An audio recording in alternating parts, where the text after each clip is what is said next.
Šel vpřed. Ke mně. Sedni. Lehni. Vstaň. K noze. Podívej se na ní, jak běhá. Jo, to je hrozný tohleto, no. Dášo, hejbni se trochu. To je nějaký běhání tohleto. Tohleto je fakt hrůze, jak oni dneska běhají. Takovýhle bimcání. Ale jako Matoušek to říká po každý, ale to není pomlouvání, to jsou fakta, jako tohleto. Ježiš, já mám hlad. Hele, Dáša dneska dělala oběd, jo. Což o to? Dobrý byl.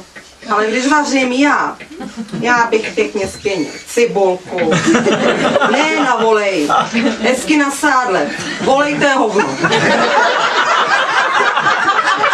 Ty cibulce bych přidal aspoň 3 peperonky, jo. Ostrý to musí být, to Dáša nerada, ale bez peperonky to není jídlo. Pak tam dám pěkně palici česneku, jo. Česnek Dáša taky nemusí. To jsou fakta tohleto, jo. To je pravda tohleto, jo. A potom ten česnek je... Teda to je hnus, hele. Normálně před chvílí vedro, jo, mě teď tam fouká, až mi z toho bolí hlava. Normálně jako ještě může začít pršet. Mě už to fakt nebaví, tahle zima. Já se tak těším na kafe. Jirko, dáš si Turka? Jak Turka? Jak Turka? Pana Turka. Taky by ti huba neupadla. Ale jo, dám, Dáši, dám.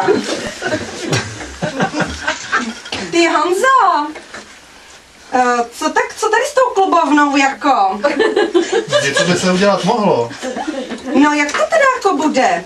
Hele, tady by se to mohlo jako vybourat, jo. No, tady ta příčka. Jo, hele, normálně teďka jako zvětšit by se to směrem ven, jo, jako. A normálně udělat pergolu, jo. No to by se sedělo, hele, takhle v létě s tím vínečkem, co? Hele, já už to úplně vidím, normálně, jo. No Dášo, ale dělat to bude kdo? No vy přece, to je jasný, ne? Já vám tak hezky naplánuju. Ale jak to uděláme?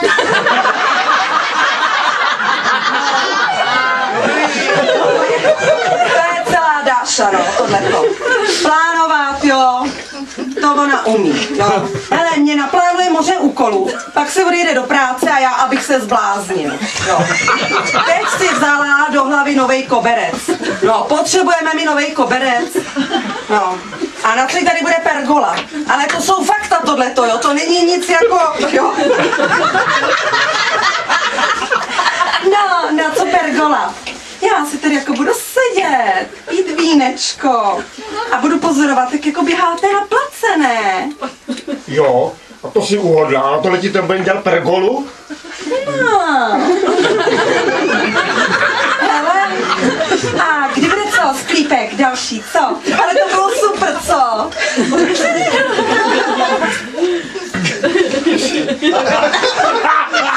To je ono. To je ono, tohle. To ukradli tam.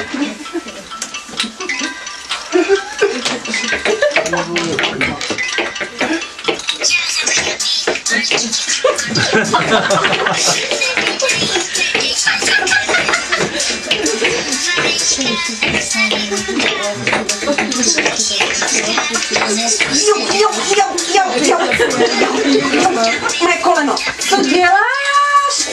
No co děláš?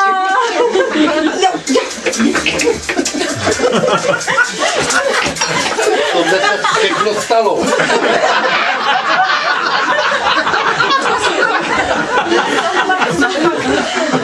No, normálně koukněte se na tu moji myšelinku, jo. No já vůbec jako nevím, kde se mi to tam vzalo, no to je hrozný tohleto. Jirko, budeme držet dietu. Já jsem jako Jirkovi chtěl koupit košili, jo, normálně, že na něj nic nemají. No to, abych šla do nadměrnej velikostí, jo. Jako normálně u Vietnamců vezmu 4XL a ono je mu to malý. Jo. A to ona mě chce ještě převažovat. Zrovna ona, jo. Tuhle se kroutila před zrcadlem skoro hodinu, jakože jde cvičit, jo. A to jako neviděla, jestli tohleto tričko, nebo jako tamhleto tričko, jo. Pak jako odejde. Jako hodinu se tam válí někde v tělocvičně na karimatce, jo. Pak se jí 2 hodiny v hospodě. A to je jako nějaký cvičení, jo. Jako. Jo, to jak když jsem hrál fotbal.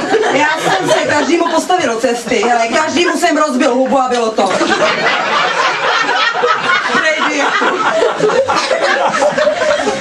No, a tak co mám jako po večerech dělat? Já bych se jako dívala na nějaký ty dokumenty, no o té přírodě, hele, to je taková krása, jako třeba takový ten National Geographic, jo. No to jsou dokumenty, to je fakt jako doopravdy, jo. Jenže to Jirka ne, ten má jako jinačí programy. A přesně jako ještě v nějakých kanálech, jo. A prý jako, že jsou to jen nahý holky. No já to tohle viděla, no yes, jo, no yes. No jo, prosím tě, ty jedeš na 2 fáze, je na tebe šáhnu, jo, to na ní šáhnu, jo, to je hned, hele, nech si toho, jo, že já jsem ohněná z práce, jo, teďka přijde naše sluníčko, teď vyklopí tašku hadru, normálně já otočím 8 praček, hned to žehlím, jo, teďka navařit na 3 dny, teď uklidit musím celý barák, jo, teď do toho ty narozeniny naše, jo, no myslíš si, že já mám na něco takového jako náladu? Ježiš, už aby bylo zase pondělí. Ta odejde do práce, jo. Tady je vždycky takovej klid, jo. Jako, no, já si tady pěkně sednu, já si tady pěkně čtu, jo. Jako, to je klid potom, jo. Ja. Ihr seid schon da, ja? Aha.